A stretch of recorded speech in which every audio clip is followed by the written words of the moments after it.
श्रीलंका के भारत के खिलाफ एक और चाल। अब पाकिस्तान ने युद्धपोत को बुलाया, बांग्लादेश ने ठुकराया। एलएसी से लेकर एलओसी तक इंडियन आर्मी की तीसरी आंख। चीन पाक ने तिनका भी हिलाया तो हो जाएगा काम तमाम।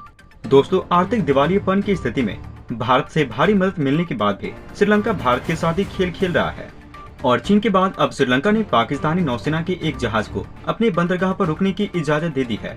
रिपोर्ट के मुताबिक श्रीलंका ने कराची में पाकिस्तानी नौसेना में शामिल होने के लिए जा रहे चीन में बने मिसाइल युद्धपोत PNS तैमूर को कोलंबो पोर्ट पर ठहरने की इजाजत दी है।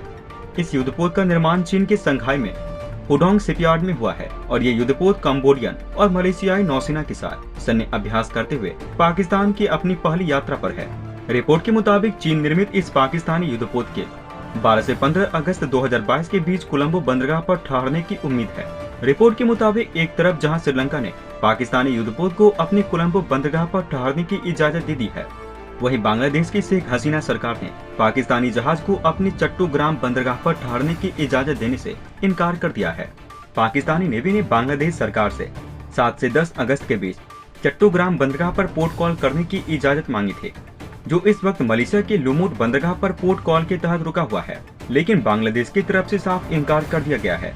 रिपोर्ट के मुताबिक राजनयिक सूत्रों के अनुसार शेख हसीना सरकार के भारत के साथ काफी अच्छे संबंध हैं और पाकिस्तान के साथ शेख हसीना सरकार की नहीं बनती है।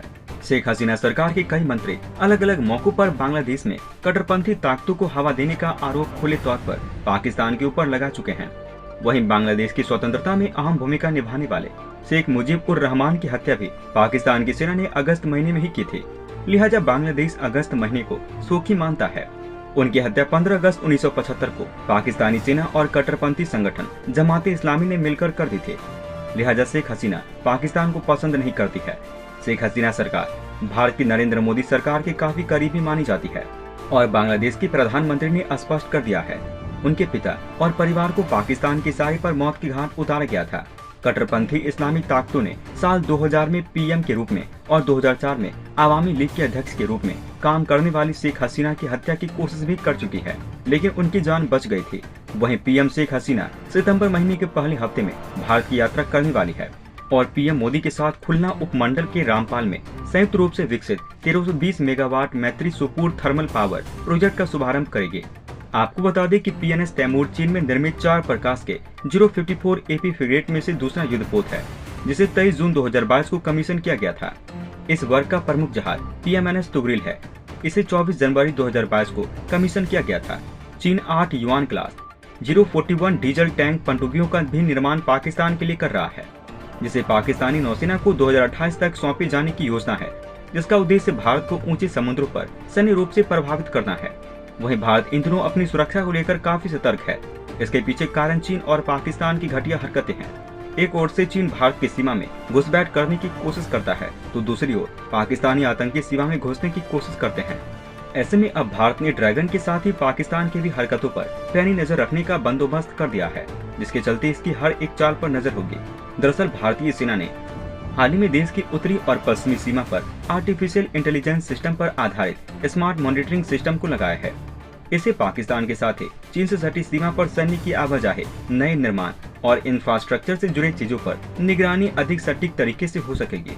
सिक्योरिटी एस्टेब्लिशमेंट की तरफ से मिली जानकारी के अनुसार पिछले कुछ सालों में उत्तरी और पश्चिमी बॉर्डर पर पहले से ही AI आधारित 145 ऐसे मॉनिटरिंग एसेट्स लगाए जा चुके हैं, जिनके जरिए सैटेलाइट इमेजरी से feed, drone, radar, thermal camera, electro optical devices, motion detector और ऐसे ही कई तरह के उपकरण शामिल है, जिसके चलते सेना को कंट्रोल रूम से रियल टाइम इनपुट मिलते रहते हैं।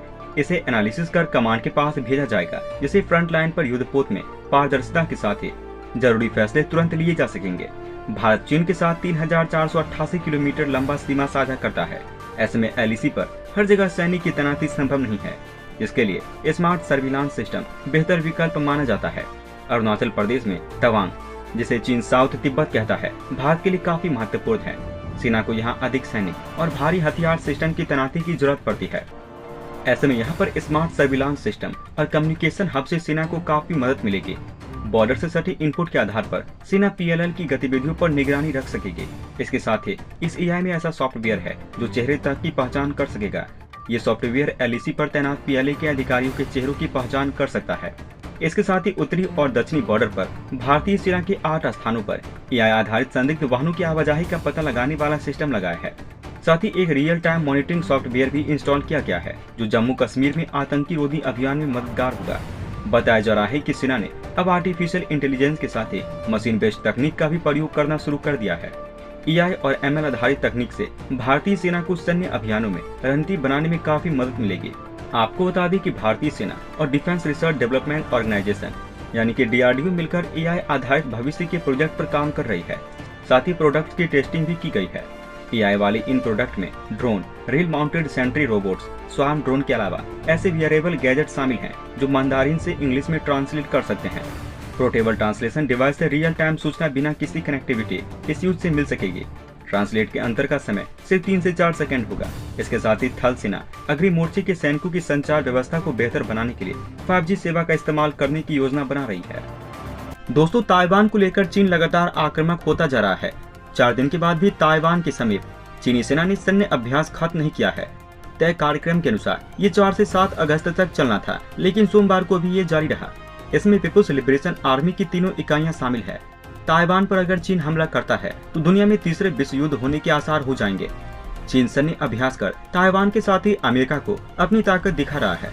दरअसल हाल ही में अमेरिकी संसद के प्रतिनिधि सभा के अध्यक्ष नैन्सी पेलोसी की ताइवान यात्रा पर गए थे, जिसके बाद से चीन और अधिक चिढ़ गया है।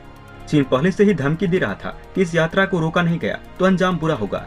लेकिन चीन की आंखों के सामने पेलोसी न सिर्फ ताइवान गई, बल्कि वहां से ये भी कहा कि उसकी रक्षा अमेरिका करेगा। इसके बाद से चीन और भी ज्यादा चिढ़ गया है। अब ताइवान ने भी चीन के हर हमले का जवाब देने के लिए कमर कस लिया है। ताइवान ने भी चीन के इस सैन्य अभ्यास का जवाब देते हुए अपनी सुरक्षा के लिहाज से सैन्य अभ्यास किया है। समाचार एजेंसी AFP के अनुसार ताइवान की ओर से सोमवार देर रात ये सैन्य अभ्यास किया गया है, जो करीब 1 घंटे तक चला। ताइवान ने इस सैन्य अभ्यास की शुरुआत स्थानीय समय अनुसार 12:40 पर की। इस दौरान उनकी ओर से तोप से गोले दागे गए और जमीनी सैन्य अभ्यास किया गया। ताइवान की ओर से किए गए इस सैन्य अभ्यास की पुष्टि वहां की 8वीं आर्मी क्रॉप्स के प्रवक्ता LOV ने की है। उनके अनुसार इस दौरान तोपों से गोले दागे गए हैं। कई मीडिया रिपोर्ट में बताया गया है, जब सैन्य अभ्यास के दौरान तोप से आखिरी गोला दागा गया तो उस वक्त ताइवान के सैनिकों ने चिल्लाया, हमारा मिशन पूरा हुआ। ताइवान की ओर से मंगलवार को ये सैन्य अभ्यास किया गया है। इसके बाद अब गुरुवार को भी सैन्य अभ्यास किए जाने की बात कही गई है। सेना का कहना है इस दौरान सैकड़ों सैनिक और 40 होवित्जर तोपों की तैनाती की जाएगी। ताइवान के इस कदम के बाद चीन की बौखलाहट और बढ़ गई है। चीन के रक्षा मंत्रालय के प्रवक्ता वू कियान ने कहा, ताइवान जलडमरू मध्य में मौजूदा तनावपूर्ण स्थिति पूरी तरीके से अमेरिकी पक्ष के द्वारा उकसाई और बनाई गई है। अमेरिकी पक्ष को इसके लिए पूरी जिम्मेदारी लेनी होगी और गंभीर परिणाम भुगतने होंगे। दोस्तों, अंत में हम आपसे एक महत्वपूर्ण जानकारी साझा करने जा रहे हैं। नीचे डिस्क्रिप्शन में दिए गए लिंक पर जाकर आप इंडियन आर्मी मर्चेंडाइज खरीदकर सपोर्ट कीजिए और पूरे देश का हौसला बढ़ा दीजिए।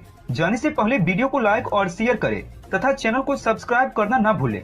तब तक के लिए धन्यवाद। जय हिंद, जय भारत। अच्छा सुनो, चैनल को सब्सक्राइब करो, उसके बाद घंटी बजा देना ताकि अगली वीडियो आपसे मिस ना हो पाए। Thank you.